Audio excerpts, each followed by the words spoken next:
Good morning, and welcome to another glorious stage dive here from Multimedia side. It's exciting to be back.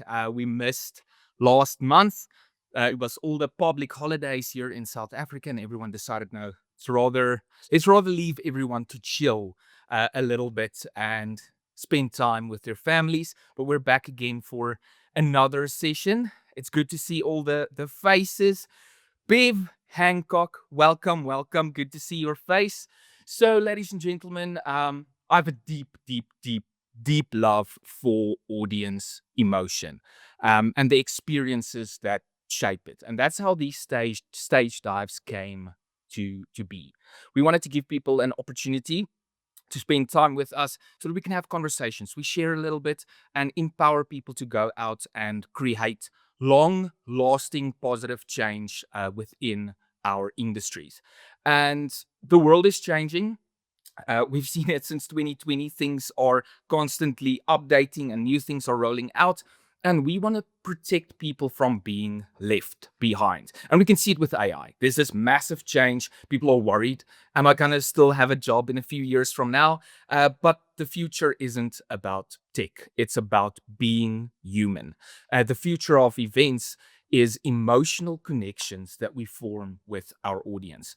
Now, for me to condense storytelling into a 30-minute slot has been quite a challenge. It's usually a full day workshop, but I was able to condense it down, turn it into a thick little scoop of Marmite value, so proper salty. So yeah, excited to jump into it. The first thing that I want to know from you is, who is the worst person at an event? It's usually someone that jumps to mind and you're like, "Ugh, leave. I want to get you out." Some people might say it's my CEO. They disrupt my show. Some people might say it is an unprepared MC. Some people might say it's people updating their speaker decks right before the session, like I did this morning. And some might say it's drunk people. But I think for me, the worst person is a disengaged audience member because they're costing us money and they ultimately sit there on their phones. And my dad went to a conference quite a few years ago in Sun City where a lot of his colleagues ended up spending time in the casino and not attending the event. They would go in the morning, check in, and then bounce because they didn't see the value of the event. It was expected of them to be there, but they didn't spend time consuming and receiving the information that was shared. And my question is, whose responsibility is it then to ultimately fix those things? It's yours. It's mine. It's all of us that are in events because it's our responsibility to ensure that disengaged audience members don't happen. Meaningful experiences are created through or meaningful connections are created through a shared experience. And as event creators, it's our responsibility to create that experience.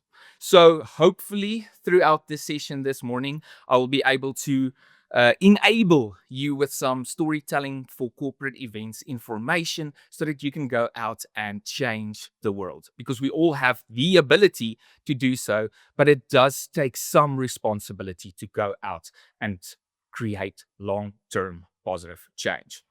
So people will say it's unfortunate that some events are forgettable, and let's be honest, the majority of events do suck. There's no emotional connection.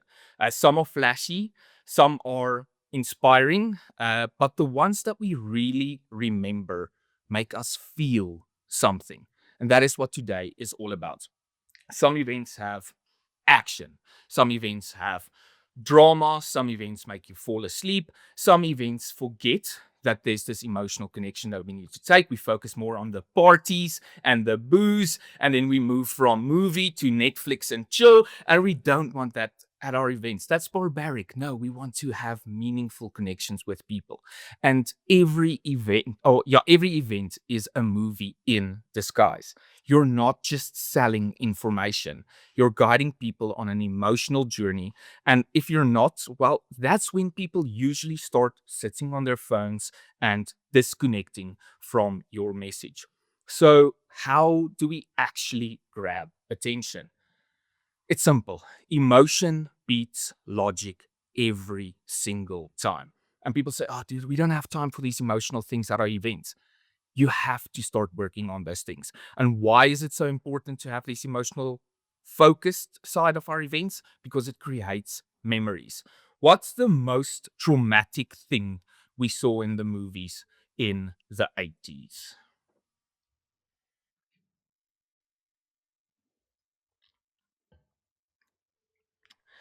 This scene gave me a fear for quicksand. I'm quite convinced that if I go into a swamp with my horse will not make it out to the other side, even though I don't have a swamp or a horse. That core memory is drilled into me because of an emotional connection that I have with that scene. So, what's the most traumatic thing we saw in the movies in the 90s? Long live the king. It's still there in the back of my mind. I will never, ever, ever remember it. I will forget it. And then what's the most traumatic thing that we saw in the 2000s? It's Toy Story 3.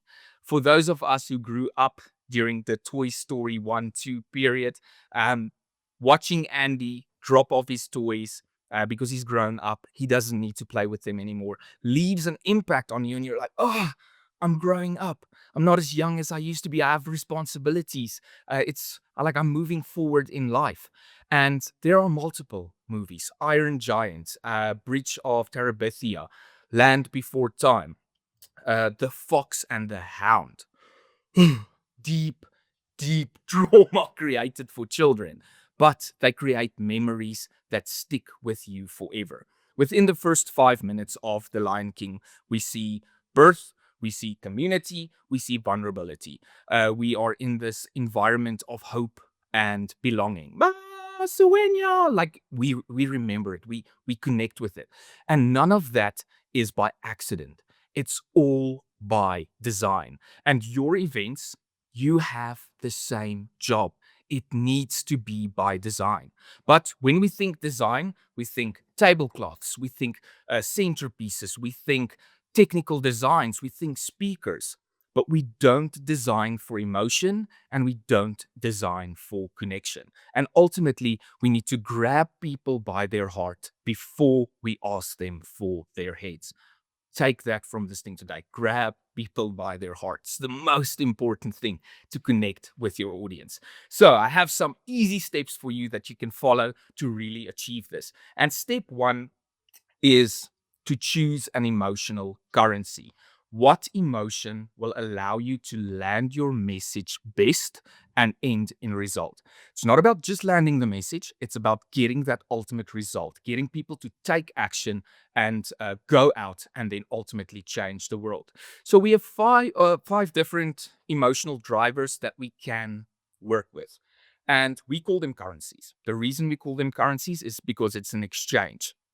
They can be shifted from an emotion ultimately into an outcome. The most important thing with events, having that outcome, that call to action that someone can go out and create long term change. So, the first one that we can look at is fear. Fear creates urgency. Jaws, like people know you need to stay out of the water. And then we have love. Love sparks connection in Titanic. It Love transcends time, but love doesn't transcend the size of a door. Greed fuels ambition in movies like Wolf of Wall Street. More, more, more, more, more. But more isn't always enough. It's not always better. Guilt can drive reflection, A Christmas Carol. Regret fuels change. I don't want something to happen again. I don't want to miss out. And then ultimately, pride. Pride builds purpose. Good example is Rocky, winning against the odds, going out and showing everyone what can be done. And the funny thing is, the marketing industry knows this. That is how they get people to buy. But we don't use these things to get people to buy our message at events. There are investors that only invest in companies who do these kinds of things. LinkedIn, Facebook, Instagram, they are all built on pride. Tinder, Some will say love, some will say lust, but again, it's mostly built around pride. Amazon focuses on greed, the need for more. How many times have you bought something or did something out of fear, even though it's just the fear of missing out? But how many of these emotions did we trigger at our last events? And when we ask these things, people usually go like, we triggered joy. Did you actually trigger joy? Were you focused? Did you have a plan to ensure that you trigger joy? Or was your emotion just providing people with good scones and coffee at the end of the day? So that's step one. We want to know what our emotional currency is. What do we want to work with? What change do we need to create? And what emotion can we use to create that change? And then step two is we have to grab people's attention. So many events start out with an MC walking in. Good day, ladies and gentlemen. Good morning. Welcome, Madam Speaker. There's the toilets. Oh, this is going to be such an exciting day. Hell no. Hell no. You need to write an opening that will lock your audience in for the rest of the day. There are 550 million firearms in worldwide circulation. That's one firearm for every 12 people on the planet. The only question is, how do we arm the other 11? I'm going to go and buy a gun now because I'm locked into this thing. Here's my day so far. Went to jail, lost the girl of my dreams. I got my butt kicked pretty good. Still, things could be a lot worse. Oh, that's right. I'm falling to my death. Why? What's happening? I'm locked in. I want to know more. Now, legendary YouTuber Mr. Peace, legendary podcaster Stephen Bartlett from Diary of a CEO, all these guys in new media focus on this. Everything is built around capturing attention and keeping people locked in for the entirety of their video, podcast, whatever it may be. Some podcasts are 2 hours long, but people listen to the entire thing. So why is it that the guys in new media is doing it, but the rest of us in events aren't really catching up with this thing? We don't see it as important. But now our audience walks into a space, having been conditioned by new media that we capture attention, we have you, you're locked in, and they don't get that. And they say, oh, like I'm not resonating with this event. And when we ask people, like, why don't we put the effort into locking people in, writing good openings, writing good scripts for our MCs, they say, oh, we don't really have time for this. So I then have to ask, how much money are we willing to waste before we start making time to do these things that our audience is expecting from us? Because annually, companies are wasting millions and millions and millions of rands, and they still don't make time. And it's our responsibility to step up and say, you know what?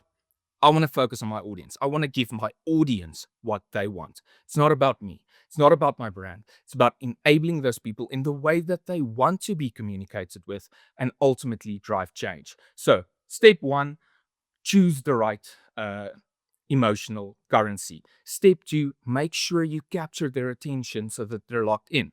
And then we move into step three.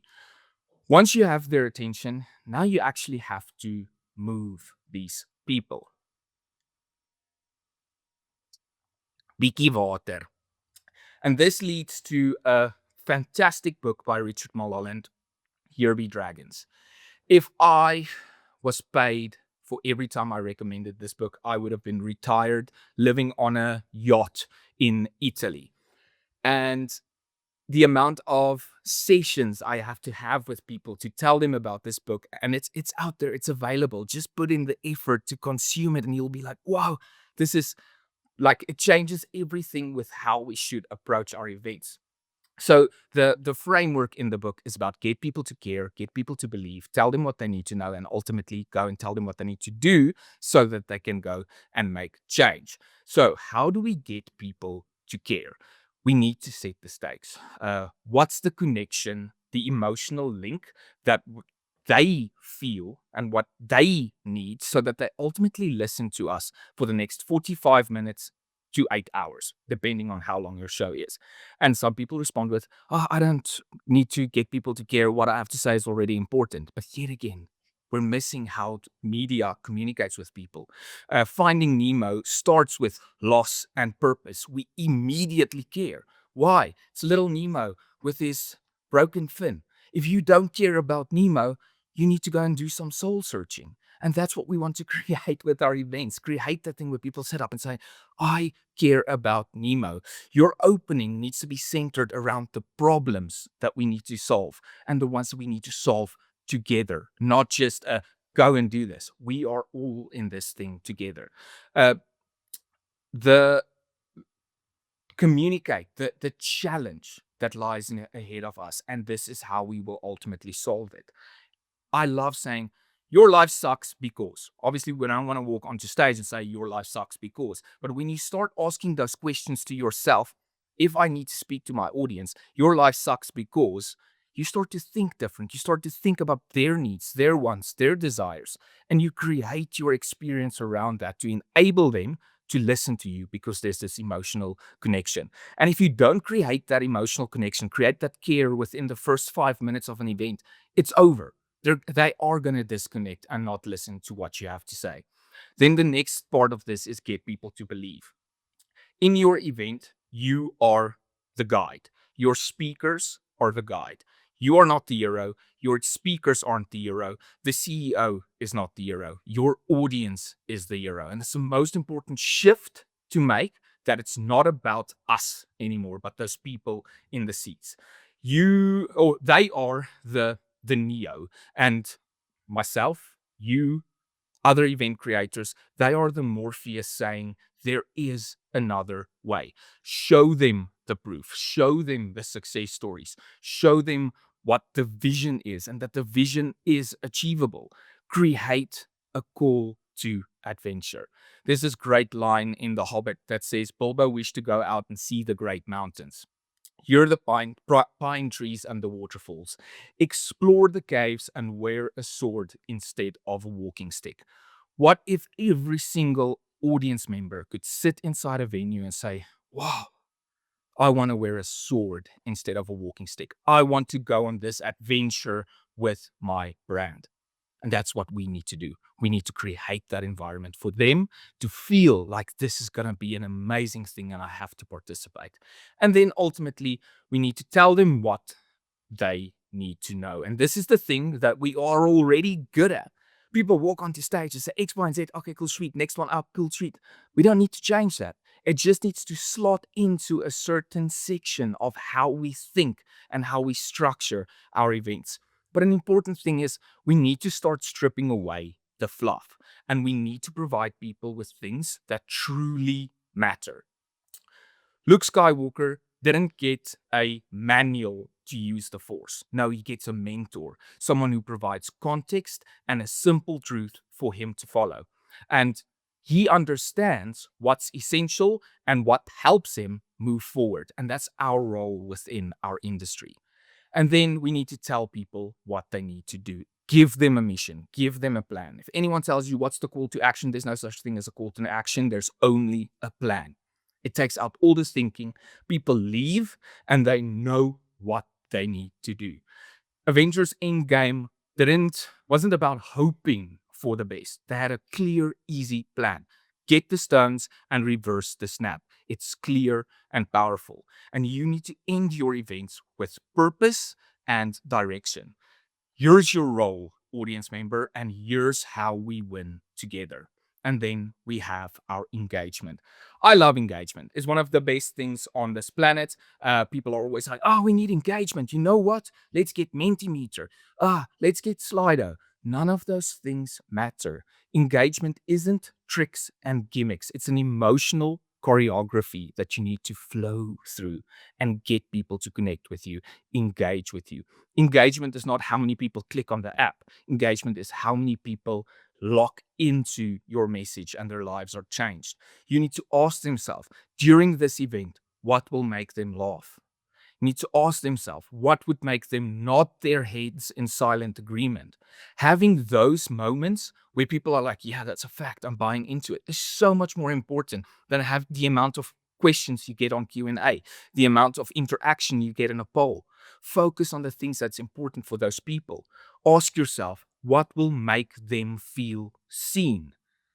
And build your show around that. If you hit one of those things, what will make them laugh? What will make them nod their head in silent agreement? What would make them feel seen?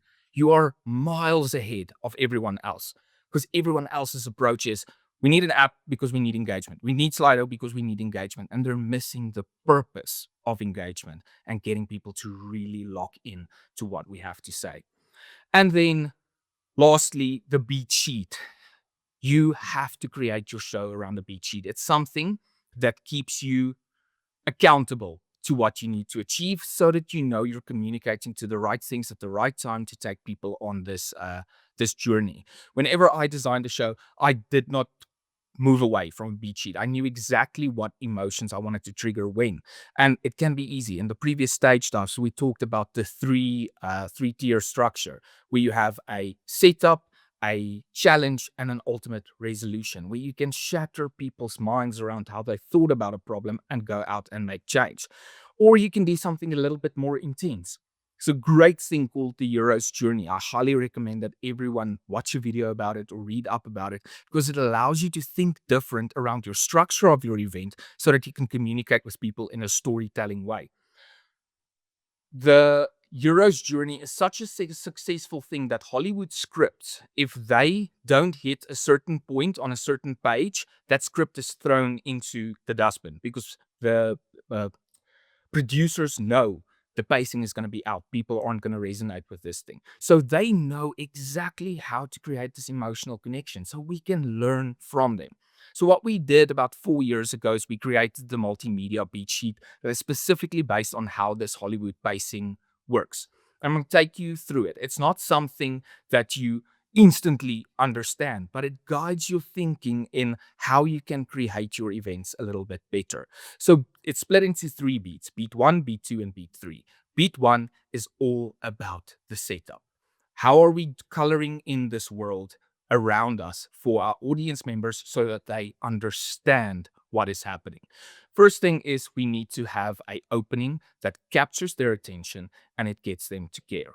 Not good morning, ladies and gentlemen, Madam Speaker, toilet. No, something that really ties them in and they say, whoa, that's different. It can be a video, it can be your MC, but make sure that you center them, lock them in, and they pay attention to what we have to say. There's this epic line in the first Lord of the Rings movie that says, the world is changed. I feel it in the water. I feel it in the earth. I smell it in the air. So much of that was lost, I think. Uh, for no one that lives now can remember it. And a line like that instantly brings you this thing that, okay, cool, there's change happening. And yes, it's a movie. It's not an event, but it locks you in. You want to pay attention to what is happening. And then we look at the catalyst where we disrupt the status quo. This is where we want to be, the world that we want to create. And then the now is where we're at this moment. What is our current problem? So when we look at something like The Lord of the Rings, I would highly encourage everyone, like if you have time this weekend, go and watch it and just see the pacing and the wording and the communication and the lines that draw you in so that you pay attention for that first 5 minutes. You don't have to watch the entire 3 hour thing, but watch how they lock you in, how they color in the world so that you're able to use these things at your own events. So with Catalyst, it's a major change that we want to show. And I'm going to go with the Lord of the Rings example again. In that first 5 minutes, they talk about the rings that were created. 3 rings were given to the elves, 7 rings were given to the dwarves, 9 rings were given to man. But in the shadows, no one knew that another ring was created, a one ring to rule them all. And instantly you're like, whoa, this changes the entire thing. Everything was beautiful. All these things were created for these lovely people. But now there's this heavy thing that's weighing over these people. And then this fight breaks out and they defeat Sauron and they get the ring, but it corrupts humankind. And the ring ultimately ends up with Smeagol and it corrupts him to become Gollum. And then the actual movie starts. We then move into the now, where we have peace, calm. Hey guys, this is where we're at. Frodo is in the Shire. Gandalf is coming. The adventure hasn't started. So ask yourself, if I have this opening that captures attention, if I have this catalyst, this is the world that I want to create. This is what we want to achieve as a business, as a brand, with a product. But this is where we are now. Instantly, your audience knows what's expected of them and they know where they need to go. But we also acknowledge where they're at because it's unfair to tell people, this is where we want to go, be better. No. What's the challenges that we're dealing with in the now? It's important to look at those things. This is what our financials look like. This is what our sales look like. We understand the challenges. We understand the problems because now you're building this emotional connection with your audience that you acknowledge their challenges. Just telling them, be better, do more, go out and make change. That's just weight on them. Acknowledge where they're at so that we build this foundation of emotional connection.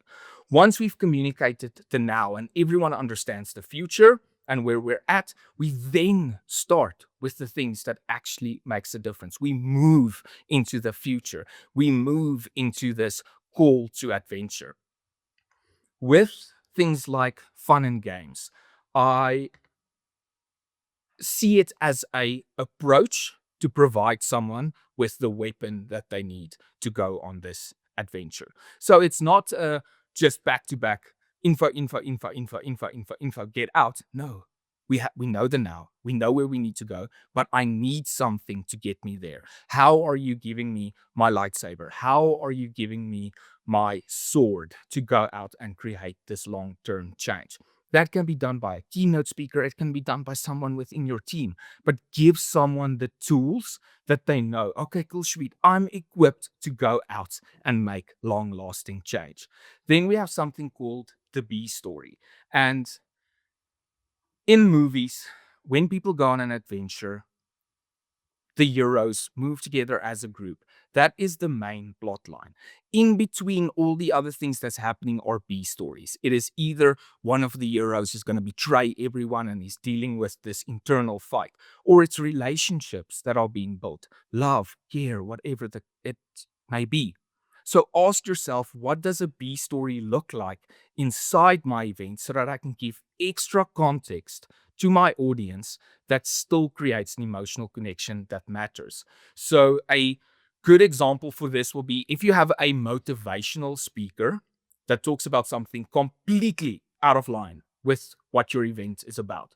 So you give people the motivation. Fun and games, we give them the weapon. B story, we give them the motivation change. And when you start looking at your motivational speaker or your B story, don't ask, cool, what will fit into my show? Ask, what is completely different than my show? And how can I brief this speaker to weave in important things from my event into their narrative so that there's this golden thread that runs through it? And a lot of times, a lot of conversations I've had with people, they're like, oh, no, you can't tell these people what they need to say. No, you don't tell them what they need to say. You tell them, I have a certain objective, what I need to achieve, certain things. Can you help me through your story to hit those marks? And they will say, with pleasure. I know this.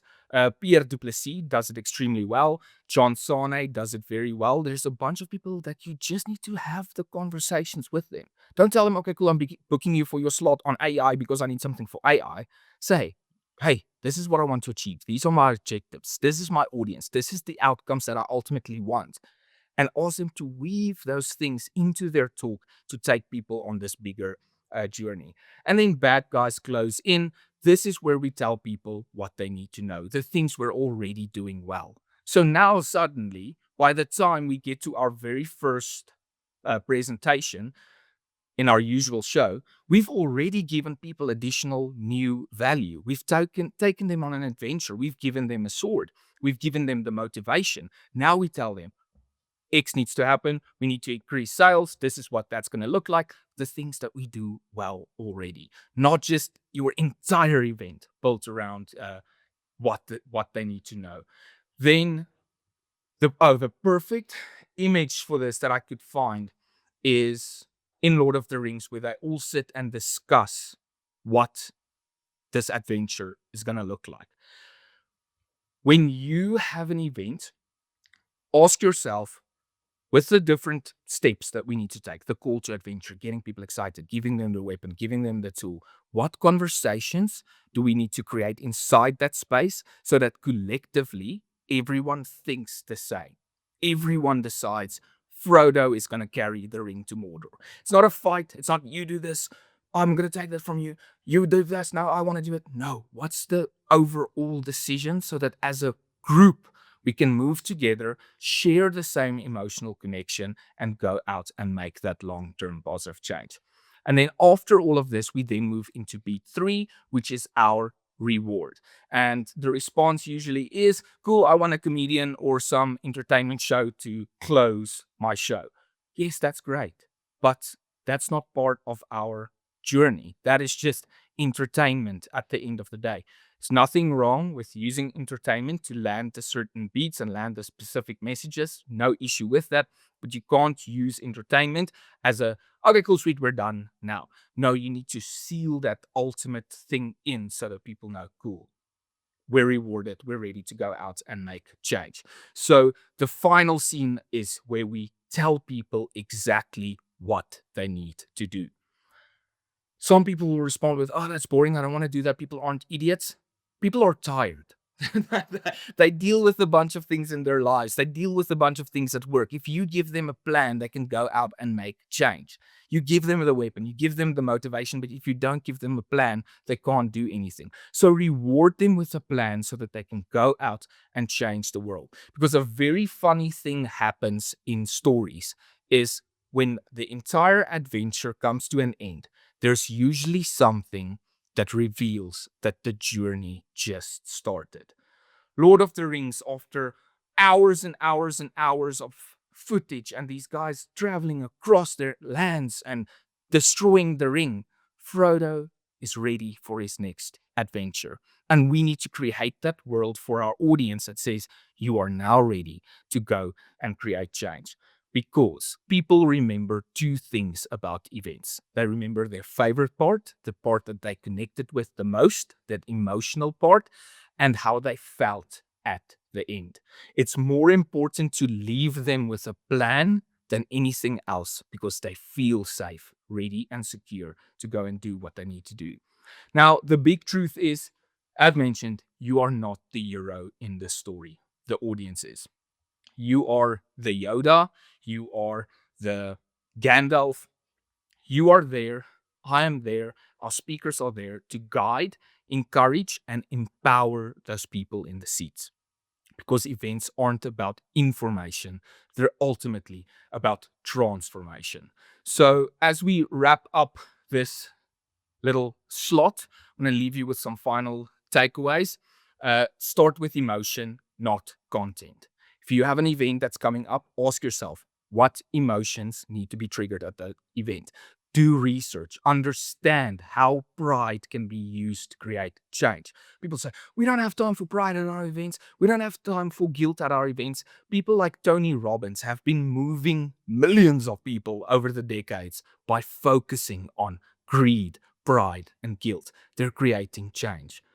People like Donald Trump has used fear to drive people to vote for him to win elections. These things matter to people, so understand them and ask yourself how you can utilize it. It's not our role to go out and fearmonger and create an environment where people become scared and don't take action. It's about using these things in a positive way to create long-term change. And then tap into the real human drivers. Get them to care, get them to believe, tell them what they need to know, and tell them what they need to do. Then guide them like a movie script.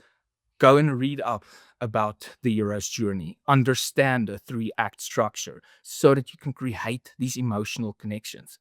They are coming in blind. So take them on a journey that excites them, that fills them so that they go out and create change.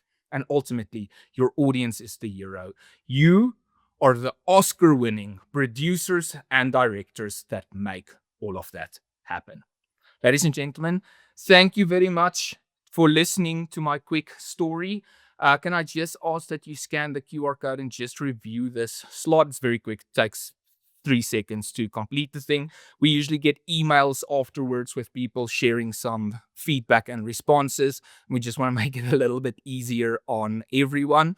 I know that everyone is also busy, and usually at the end, people start dropping off when we have conversations. But for those of you that want to stick around and still chat, this is officially us going into our coffee date for questions and answers and having some conversations.